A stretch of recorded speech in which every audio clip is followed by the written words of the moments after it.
Hello guys, उम्मीद आहे खैर खैरियत सां हूंदा। हफ्सा सिंधी चैनल ऑफिशियल तां मां हाज़िर आहियां।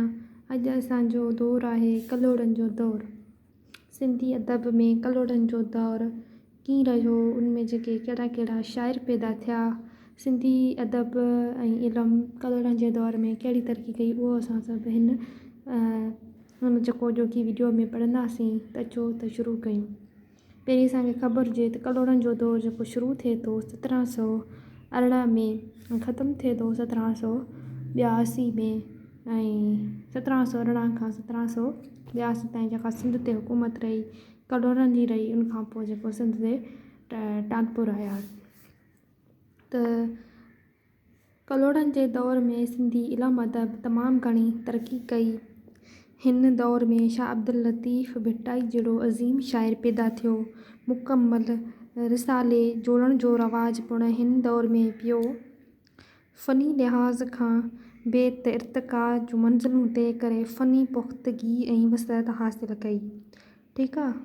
ऐं उनखां सवाइ जेका सिंगार जेका शाइरी जो लोक शाइरी जो क़िस्म आहे, सिंगार जो बुलंद पाया शाइर जलाल खटी आहे, उन तालुक़ु कलोड़नि जे दौर सां हो। हिन दौर में बेतनि सां गॾु वाई जो पिणु रवाजु आम पियो। अलिफ़ अशबा वारे नज़म जो रवाजु पियो। हाणे हिकिड़ी ॻाल्हि जेका सम्झो, अलिफ़ जेको अशबा वारो नज़म उहो हूंदो आहे जंहिंमें हर मिसरा जे पोयां अलिफ़ मिलाए काफ़ियो बनायो वेंदो आहे। अहिड़ो नज़म जेको सिंधी अदब में पहिरियां लिखियो मखदूम मीर मोहम्मद लखवी। उनखां पोइ मोहम्मद मखदूम अबू अल हसन ठठवी उन में मुकमल जेको आहे किताबु मुक़दमतल सरवात लिखियो, जंहिंखे आम तरह मखदूम अबू अल हसन जी सिंधी चयो वेंदो आहे। ठीकु आहे।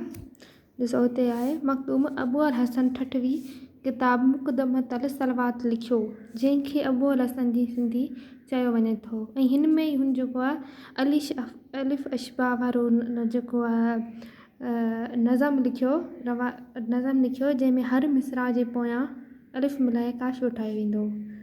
मखदूम अबू अल हसन मुकमल सिंधी सूरत ख़ती हिन दौर में तयारु कई, यानी कलोड़नि जे दौर में। मौलूद जी सिंप जो बाक़ाइदा रवाज बि हिन दौर में पियो। कलोड़नि जे दौर में सिंधी मदाहूं मनाक़िबा ऐं मौजज़ा बि सभ खां पहिरियां कलोड़नि जे दौर में मिलनि था। मखदूम सोरी मौजज़नि जो पहिरियों किताबु मोहम्मद हाशिम ठठवी जो क़ुव्वतुल आशिक़ीन आहे। ठीकु आहे, जंहिंमें पाण सॻोरनि सल्लल्लाहु अलैहि वसल्लम जा मौजज़ा मंज़ूम थियल आहिनि। सिंधी अरूज़ी शाइरी जा ओञाण बि हिन दौर में मिलनि था। अरूज़ी शाइरी जा जेके ओञाण आहिनि उहे बि हिन दौर में मिलनि था। ऐं अरूज़ी शाइरी ते पाण जेको आहे इंशाअल्लाह मां जेको धार लेक्चर ठाहींदसि, उन में सॼो तव्हांखे सम्झाईंदसि अरूज़ी शाइरी जूं कहिड़े कहिड़े सिंफ़ूं आहिनि। मुख़्तसर तरह सां इहा ख़बर हुजे, अरूज़ी शाइरी जा जेके शुरू में ओञाण मिलनि था उहो कलोड़नि जे दौर में मिलनि था। उनखां सवाइ जेको आहे ख़्वाजा मोहम्मद ज़मान लवारिक वारो रुहुल फ़क़ीर साहिबु ॾिनूं, शेख इब्राहिम जुमन चारण, मियां सरफराज़ कलोड़ो, जलाल खटी, मखदूम अब्दुल रईफ़ भट्टी कलोड़नि जे दौर जा मशहूरु शाइर आहिनि। इहे असांखे ज़रूरु ज़हननशीन हुअणु घुरिजनि। सिंधी अदब जा दौर तमामु घणा अहम आहिनि। इहे असांखां किथे बि जेको आहे कमीशन में, पेपर में, वाइवास में किथे बि असांखां पुछी सघनि था। त उमेदु आहे त तव्हांखे हीअ वीडियो ज़रूरु पसंदि आई हूंदी। तव्हां ज़रूरु चैनल खे सब्सक्राइब कंदा, लाइक कंदा, शेयर कंदा। महिरबानी। मिलूं था वरी ॿिए लेक्चर में।